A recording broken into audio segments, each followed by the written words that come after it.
کی تقریر صرف 4 یا 5 سال کے لیے کافی نہیں ہے. وہ ہمارے بڑے علماء دین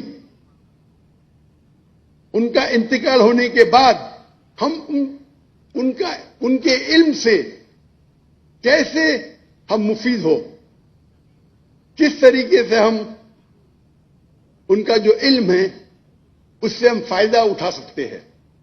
تو ہم جب شوٹنگ کرتے ہیں، best quality of film camera میں شوٹنگ کرتے ہیں، اس کو ڈاؤن گریڈ کرتے ہیں ٹو HD. 8K میں ریکارڈنگ کرتے ہیں، لیکن وہ اوریجنل ریکارڈنگ تقریباً 60 سے 70 سال تک ہم استعمال کر سکتے ہیں. کتنے سال تک؟ 60 سے 70 سال. اور اگر کوئی تاجر میرے پاس آئیں گا، پوچھے گا یہ اتنے مہنگے کیمرہ، 7 کروڑ کا ایک کیمرہ، تو میں اسے کہتا ہوں ہمارا جو سیٹلائٹ چینل ہے، 15 سیٹلائٹ چینل، سینکڑوں لوگ کام کر رہے ہیں. پورا بجٹ اب دیکھیں گے، یہ بہترین کیمرہ خریدنے کی وجہ سے میرا بجٹ صرف 3% بڑھتا ہے سالانہ. کتنا؟ 3%. کیونکہ میری سیلری سیم ہے، تنخواہ سیم ہے، سیٹلائٹ کا کاسٹ سیم ہے، صرف ایکوپمنٹ کا کاسٹ بڑھ گیا ہے. تو 3% میں زیادہ خرچہ کر رہا ہوں، یا ہو سکتا ہے 4%، لیکن میں وہ پروگرام کی جو ریکارڈنگ کرتا ہوں اسے محدود کر اسے سیو کر لیتا ہوں 60 اور 70 سال کے لیے. تو کون اچھا بزنس مین؟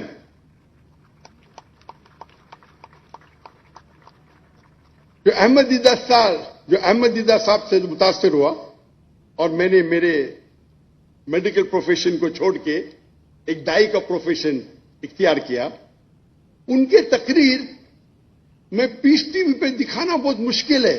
تو میں کیا میں ہیوی ایکوپمنٹ خریدا. ان کے 200 گھنٹے کو اپ گریڈ کرنے کے لیے میں نے $1 بلین خرچہ کیے، 10 کروڑ پاکستانی روپے. اور پھر بھی میں پیس ٹی وی پہ ٹکر دیتا ہوں، کوالٹی ویری پور. کیونکہ اس ٹائم دیدار صاحب نے سب سے بہترین کیمرے استعمال کیے تھے، لیکن براڈ کاسٹ انڈسٹری کا، فلم انڈسٹری کا نہیں.